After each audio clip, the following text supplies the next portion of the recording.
بچه‌ها کسی میتونه بگه چطوری کلاسمون رو تمیز نگه داریم؟ با ماندن در خانه. خب بچه‌ها دو تا چوب خط داریم. دو تا چوب خط اینجا. حواست به کلاس باشه. آقا حواسم به شما. اگه راست میگی آخرین چیزی که گفتم چی بود؟ حواست به کلاس باشه. میخندیاره؟ ببین بین من و تو یکیمون باهوش‌تر از توه.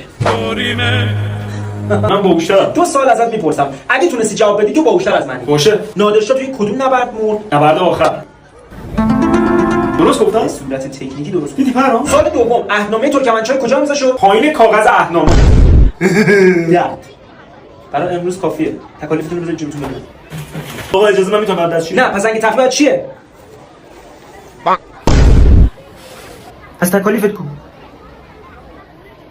ما چیزی هستی میگم تکالیفت کو؟ آقا ما ننوشت. تو هم رو افتادی آره؟ آقا اجازه چی برام؟ سر کلاس خوابیده.